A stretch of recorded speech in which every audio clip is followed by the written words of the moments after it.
Hello Junior Detectives, Police Chief Rachel here. Today we're going to talk about fingerprints. Take a look at your finger really close up. Do you see all the ridges and patterns? That's called your fingerprint. When we touch things, oils on our skin are transferred to the things we touch, and that creates your fingerprint. No two people, not even twins, have the same fingerprint. What that means for us as detectives is that when we have a crime scene, we can search for fingerprints and identify the perpetrator, that's the person who committed the crime, and we can identify them by their unique fingerprints. Here we are in my kitchen. Do you see this plate? Well, this morning it was full of cookies, and I'm really hoping that we can find some fingerprints and help me figure out just who ate all of the cookies. Our first step is to dust for prints. If you're at home like me, you can use a few simple tools that we have around the house in order to dust for prints.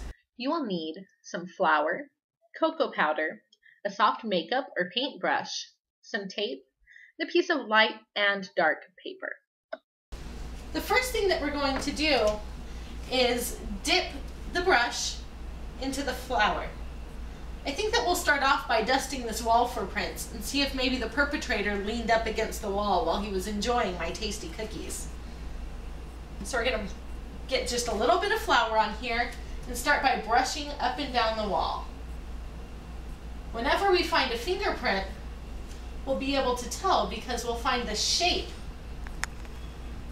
of the hand or the finger underneath. Do you see it right there?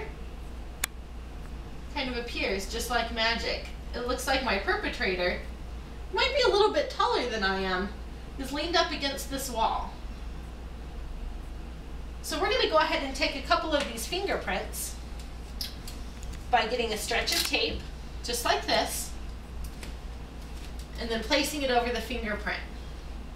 We'll start with this one. Just rub over it so that you make sure you get a good copy of the print and peel the tape away. Make sure that you don't touch where you lifted that print off. When we use the flour, we want to use the black piece of paper, that way we can see it. We just put that on there, press the tape down, and now we have a copy of our fingerprint. Next, I'm thinking that we should dust this plate because I'm betting when they ate the cookies, they picked it up and moved the plate around. So the first thing we're going to do is barely touch it on the edge, and I'm going to get rid of all of these crumbs. Then we'll take our brush.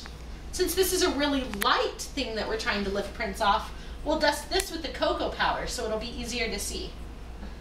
Again, make sure you have a little bit of cocoa powder on your brush, and we'll sweep around the whole plate. Can you see right here? We have a couple more prints. So we're going to go through the same process. We'll take a piece of tape. We'll try lifting this print first.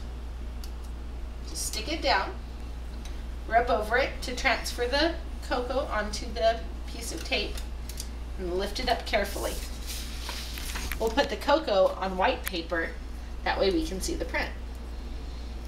Now that we have our fingerprints of our perpetrator, we need to do some analysis on them and figure out whose fingerprints they are.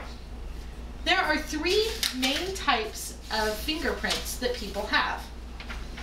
The patterns are the loop, where the lines enter, loop around, and exit on the same side of the finger.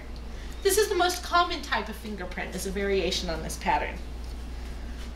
One of the least common patterns is the arch. This is where the lines enter from one side, arch up, and exit on the other side.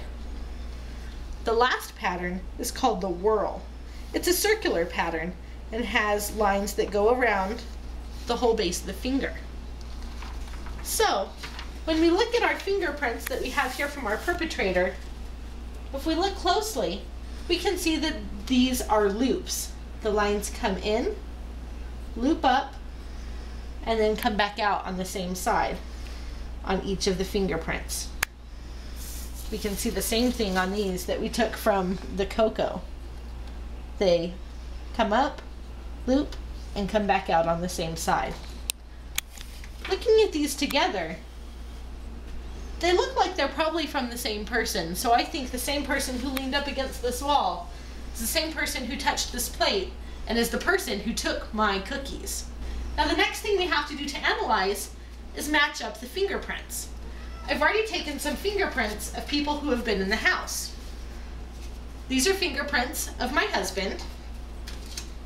These are fingerprints of my son.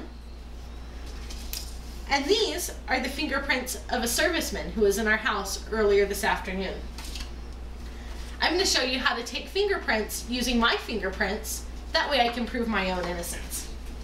So in order to take fingerprints, the first thing that you need is a piece of paper to take them on and an ink pad. You also might want to have a scrap piece of paper to get any excess ink before you make your mark. On the piece of paper that you're taking your fingerprints on, you want to make sure that you mark the left hand and the right hand, the person that the fingerprints are coming from, and each finger, thumb, index, middle, ring, and pinky. That way you know which fingerprint matches which finger on your suspect. So we'll start like this. I get my thumb on the ink pad, want to get any excess ink off so that I get a clear print, and then you roll your finger from side to side to get a print of your whole finger. And then you just move through your fingers to get all your prints. What we're going to want to do now is compare the fingerprints. So the first thing we want to do is look at each one and tell what type of pattern they have. Looking at my fingerprints, you can see that they're loops because they come in from one side, loop up, and come back out the same side. That's the same as our perpetrators, so we'll want to keep those there. I've already looked at these and found that our serviceman had whorls, so it must not have been him. We can automatically discount his fingerprints. But my son and my husband both have loop-style fingerprints. So let's take a look at those. We'll start off with my prints. Comparing them to the perpetrator's prints, we can see that they're not quite the same. These loops come far over on themselves and then back, whereas mine lean in the other direction. So the prints aren't the same. I knew it wasn't me. Next, we'll look at my son's fingerprints. His loops are very similar, but these are very big fingerprints, and his fingers are very small, so they don't match up. Next, we'll take a look at my husband's fingerprints. Let's see. We do have that same loop that's coming far over and then exiting on the same side. The fingers do look like they're about the same size. I think we found our perpetrator. It looks like I need to go have a long discussion with my husband about stealing my cookies. No wonder he wasn't hungry at dinner tonight. Well, thank you very much for helping solve my little mystery.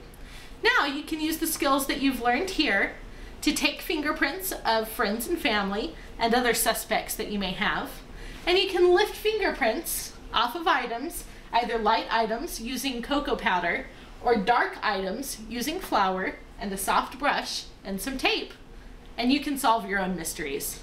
Goodbye and good luck, junior detectives.